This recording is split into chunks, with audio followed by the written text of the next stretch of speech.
మనం single mean గురించి మాట్లాడదాం. ఈ వీడియోలో మనం టూ మీన్ గురించి మాట్లాడదాం. టూ మీన్స్ గురించి మాట్లాడదాం. మ్యాక్సిమం మీకు ఏంటంటే ఈ వీడియోలో నేను స్లో చెప్తా. ఇంతకుముందు వీడియో ఫాస్ట్ వచ్చిందని చెప్పారు కొంతమంది, సో స్లోగా వెళ్ళిపోదాం. ఫస్ట్ మనకు ఈ టీ సిరీస్ అంటే టీ స్టాటిస్టిక్ జెడ్ స్టాటిస్టిక్స్ అని ఉంటుంది. ఈ టీ స్టాటిస్టిక్ జెడ్ స్టాటిస్టిక్స్ ఏంటంటే మెయిన్ థింగ్ మీరు ఇది గుర్తుపెట్టుకోవాలి. ఎన్ ఈజ్ గ్రేటర్ దెన్ 30 ఉంటే T statistic, N is less than 30 ఉంటే జెడ్ స్టాటిస్టిక్స్. మ్యాక్సిమం మనకు టీ స్టాటిస్టిక్స్ వస్తుంది ఎగ్జామ్లో కానీ, ఎందుకంటే maximum problem based on T statistics ఉంటాయి. ఇది గుర్తుపెట్టుకోండి. మీకు చెప్పినట్టు ఇంతకుముందు single mean, two mean, single proportion, two proportion, ఈ 4 టాపిక్సే. 4th యూనిట్లో ఈ 4 టాపిక్సే. 4 టాపిక్స్లోకి వెళ్ళి 4 స్టేట్మెంట్ అంటే 4 statement same, only 3rd statement change వస్తుంది డ్యూ టు ఫార్ములా. ఇది అంతే simple. 4th unit is a simple chapter. ఇప్పుడు సింగిల్ మీన్కి మనం ఫార్ములా చూసినాం. సింగిల్ మీన్ అంటే మనకు ఉండేది ఒకటే మీన్ ఉంటుంది. అదే మనం క్వశ్చన్ చూసి మొత్తం డిఫైన్ చేసుకోవాలి. ఇప్పుడు మనం ఫస్ట్ క్వశ్చన్ ఎగ్జామ్లో రాగానే క్వశ్చన్ చదవాలి, 1కి 2 టైమ్స్ చదవాలి. అది ఏంది వాళ్ళు డైరెక్ట్ చెప్పరు మనకు. అది సింగిల్ మీనా, టూ మీనా, సింగిల్ ప్రపోర్షనా, టూ ప్రపోర్షన్ అని మనకు ఉండదు. మనం క్వశ్చన్ కేర్ఫుల్గా చూడాలి. క్వశ్చన్లో మనకు ఎక్స్ బార్ అని ఒకటే టైం ఇస్తే అది సింగిల్ మీన్. ఇప్పుడు ఎక్స్ బార్ అనేది 2 టైమ్స్ ఇస్తే అది టూ మీన్. ప్రపోర్షన్ అంటే ఏమీ లేదు. ఇప్పుడు ఈ 400లా లైక్ 300 అంటే ఇది ప్రపోర్షన్. ఇప్పుడు ఏం లేదు, 100%లా 40% అంటే ఇది అనేది ఒక ప్రపోర్షన్.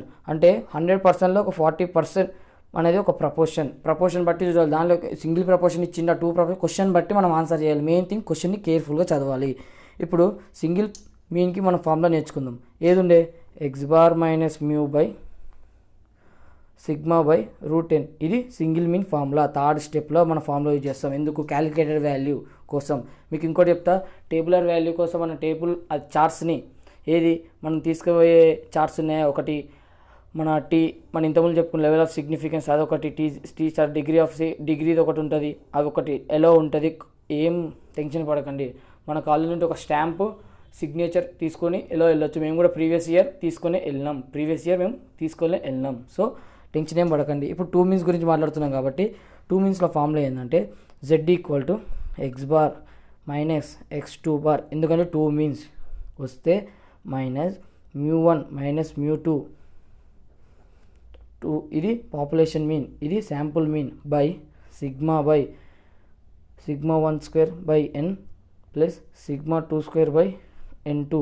ఇప్పుడు మనకు సిగ్మా సేమ్ ఉంటే మన సిగ్మాని note sigma square equal to sigma 1 square equal to sigma 2 square ఉంటే మనం దీన్ని కామన్ తీయచ్చు. ఎలా అంటే సేమ్ యాజ్ ఇట్ ఈజ్ రాసి కామన్ బయటకు వచ్చేస్తే అయిపోతుంది. లైక్ డినామినేటర్ ఏమైపోద్ది అంటే sigma by √1/n1 plus 1/n2. ఇది అంతే. ఇప్పుడు మనకు ఈ సిగ్మా అనేది లేకపోయినా మనం అది మనకు ఎస్లు ఇచ్చిన స్టాండర్డ్ డీవియేషన్ ఇచ్చిన ఇలా చేసుకోవచ్చు, రీప్లేస్ చేయొచ్చు. ఇది యాక్చువల్ ఫార్ములా, ఇది ఫార్ములా. సో మన ప్రాబ్లమ్స్కి వెళ్ళిపోదాం.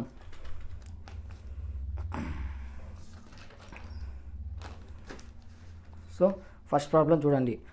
Samples of students were drawn from the two universities and form their weights in kilograms, mean standard deviation and calculator shown in the make the large sample the two significance and the test significance of a difference of means. మనం question కేర్ఫుల్గా చదివినాం. మనకి ఏమి ఇచ్చిండు? 2 universities అన్నాడు. కింద table ఇచ్చినాడే ఏమి ఇచ్చిండు? Mean of university A, university B, 2 మీన్లు ఇచ్చిండు, 2 స్టాండర్డ్ డీవియేషన్ ఇచ్చిండు, 2 n1 n2లు ఇచ్చిండు. దీన్ని బట్టి మనకి ఏమర్థమైంది? క్వశ్చన్ బట్టి ఇది సింగిల్ మీన్ కాదు, టూ మీన్. సో మనం ఏమన్నాడు? First n1 equal to 400, n2 equal to 100, x1 bar మనం శాంపుల్ కాబట్టి x1 బార్ తీసుకుంటాం 55. ఇంకోటి x2 బార్, ఇది కూడా మీన్ శాంపుల్ 57. ఇది అయిపోయింది. మనం ఇప్పుడు s1 స్టాండర్డ్ డీవియేషన్ 10, s2 15 మన ఫార్ములాలో అప్లై చేసుకుంటాం. సో మన level of significance 1%. z equal to x bar minus x2 bar by √s1 square by n1 plus s2 square by n2. Formula మీకు చెప్పినట్టు సిగ్మా లేకపోతే రిప్లేస్ చేయమని ఇంతకుముందు ఫార్ములాలో. So x1 bar 55 minus 57 by √100 sigma square 100 by n1 400 plus 225 10 square అన్న కదా, 10 square 100, 15 square 225. So కనబడతలే. So 225 400 by ఇది క్యాలిక్యులేట్ చేస్తే మనకు వచ్చేది మైనస్. అంటే ఇప్పుడు మనకు మైనస్ వచ్చినా బార్ తీసుకోవాలి, ఎప్పుడు ప్లస్లోనే వస్తుంది. అర్థమైందా? ప్లస్లో వచ్చినాక టేబులర్ వాల్యూ తీసుకోవాలి. టేబులర్ వాల్యూ ఏంది? మనకు లెవెల్ ఆఫ్ సిగ్నిఫికెన్స్ ఇవ్వాలి. సో మన లెవెల్ ఆఫ్ సిగ్నిఫికెన్స్ మీకు ప్రీవియస్ వీడియోలో చెప్పినట్టు 5 అన్న తీసుకోవచ్చు, 1 అన్న తీసుకోవచ్చు. 5 తీసుకున్నా, 1 తీసుకున్నా. ఇప్పుడు ఏమైంది? మీకు లెవెల్ ఆఫ్ సిగ్నిఫికెన్స్ ఏమొస్తుంది అంటే దీనికి క్యాలిక్యులేటెడ్ వాల్యూ 1.26. ఇది లెవెల్ ఆఫ్ సిగ్నిఫికెన్స్ ఫర్ 1%, 2.58. ఇప్పుడు నువ్వు ఎగ్జామ్ 5% తీసుకున్నావు అనుకో, 1.64 వస్తుంది. 1.64 అన్న is greater than 1.26. So this would be greater. So ఇది గ్రేటర్ అంటే tabular value greater, accept H0.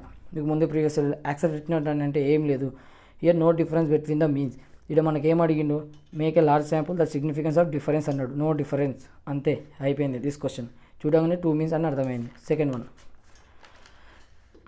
చూడండి, ఇంత పెద్ద క్వశ్చన్ వచ్చింది, ఏం టెన్షన్ లేదు, చదివితే క్లియర్గా ఉంటుంది. చిన్నదే క్వశ్చన్, చదువు. A research investor is interested in studying whether there is a significant difference in salaries of MBA graduates in two metropolitan cities. A random sample of size 100 N1 Mumbai wheels of an average income, average అంటే it's like X bar, and another random sample 60 ఇచ్చిండు Chennai, and random sample 60 and results in average income. So they given 2 means. మనకు అర్థమైపోయింది ఏంది ఇప్పుడు, ఇది 2 means problem అని. మనకి N1 ఇచ్చిండు, N2 ఇచ్చిండు, మీన్ ఇచ్చిండు. Results in average of variance of both population is given. ఇది మనం ఇప్పుడు చూసుకుంటాం. N1 ఏమి ఇచ్చిన 100, N2 60, X1 బార్ 1550 బై ఇదేంది 20250 X2 ఇక్కడ ఉంది. మనకి వేరియన్స్ ఏమి ఇచ్చిండు? వేరియన్స్ అంటే స్టాండర్డ్ డివియేషన్ డైరెక్ట్ ఇచ్చేసిండు. సిగ్మా స్క్వేర్ వేరియన్స్, అదే మనకు సిగ్మా ఇస్తే మనం స్క్వేర్ చేసుకోవాలి. ఇంతకుముందు ప్రాబ్లంలో 10 ఇచ్చిండు మనకు స్టాండర్డ్ డివియేషన్, మనం 100 స్క్వేర్ వేసుకున్నాం. సో 100 వచ్చింది, 10 స్క్వేర్ వేసుకున్నాం. తర్వాత ఏమి ఇచ్చి 15 ఇచ్చింది, 15 స్క్వేర్ 625 వేసుకున్నాం. ఇలా డైరెక్ట్ ఇచ్చేసి మనకి ఏంది చూసుకోవాలి. ఫస్ట్ మన స్టాండర్డ్ డివియేషన్ ఇచ్చిందా, వేరియన్స్ ఇచ్చిందా? వేరియన్స్ అంటే సిగ్మా స్క్వేర్, స్టాండర్డ్ డివియేషన్ అంటే సిగ్మా. ఇది మన బేసిక్ ఇదంతా. So population are given as 400 equal to 3 to 400 respectively. మనకి ఇది ఇచ్చిండు 3 to 4000. సో ఫస్ట్ H0 రాసుకున్న first condition μ1 equal to μ2. H1 μ1 is not equal to μ2. So 2 tail. So ఇక్కడ Z equal to మీకు ఫార్ములా బట్టి X1 bar minus X2 bar by root over sigma 1 square by N1 plus sigma 2 square by N2 1000. Okay 20150 మనకేమి ఇచ్చిండు? X1 20250 X2 by root over sigma 1 square. మనకు already sigma 1 square అంటే variance. So 400 మన variance ఇచ్చింది, మనం ఏం multiplication చేసుకునే అవసరం లేదు. So by N1 100 3240 by 60 into 100. మనకి ఎలా క్యాలిక్యులేట్ చేసి వచ్చేది 3.26. క్యాలిక్యులేషన్ పార్ట్ పెద్దగా ఉంటుంది కాబట్టి వీరే చేసుకోవాలి. సింపుల్ క్యాల్సిలో మనం క్యాలిక్యులేట్ చేసుకుంటే అయిపోతుంది. Next calculator Z 3.26. 2 tailకి మనం 5% అని తీసుకోవచ్చు, 1%. 5% తీసుకుంటే 1.64. ఇది తీసుకున్నా మనకి ఇదే గ్రేటర్ దెన్ వస్తుంది. సో ఇది గ్రేటర్ దెన్ వస్తే రిజెక్ట్ H0. ఇప్పుడు ఏమన్నాడు? There is a significant difference in salaries of MBA graduates and 2. మన క్వశ్చన్ చూసుకోవాలి. ఏమి ఇచ్చింది మన క్వశ్చన్లో మెయిన్ థింగ్. ఇది ఏమన్నాడంటే whether there is a significant difference in salaries of MBA graduates or not. ఏమన్నా 2 tail గ్రేటర్ ఉంది. S is not equal to. Not equal to అంటే ఉంది. There is a significant difference in salaries of MBA graduates and the 2 cities. అంతే, simple. 2 problems అయిపోయినాయి. Question బట్టి 2 means single mean అని నేర్చుకుంటాం. ఇంతకుముందు క్వశ్చన్ 2 మీన్స్ ఇచ్చిన కాబట్టి క్వశ్చన్ నెక్స్ట్ ప్రపోర్షన్ చూస్తాం. సింగిల్ ప్రపోర్షన్ ఒకటి, 2 ప్రపోర్షన్ ఒకటి. ఈ 4 టాపిక్ ఒకసారి ప్రాబ్లమ్స్ కూడా చెప్పా. ఇప్పటికి 5 ప్రాబ్లమ్స్ చెప్పా. మనకి దీనిలో హై ఛాన్సెస్ ఏంటంటే మ్యాక్సిమం రిపీటెడ్ క్వశ్చన్సే దిగుతాయి.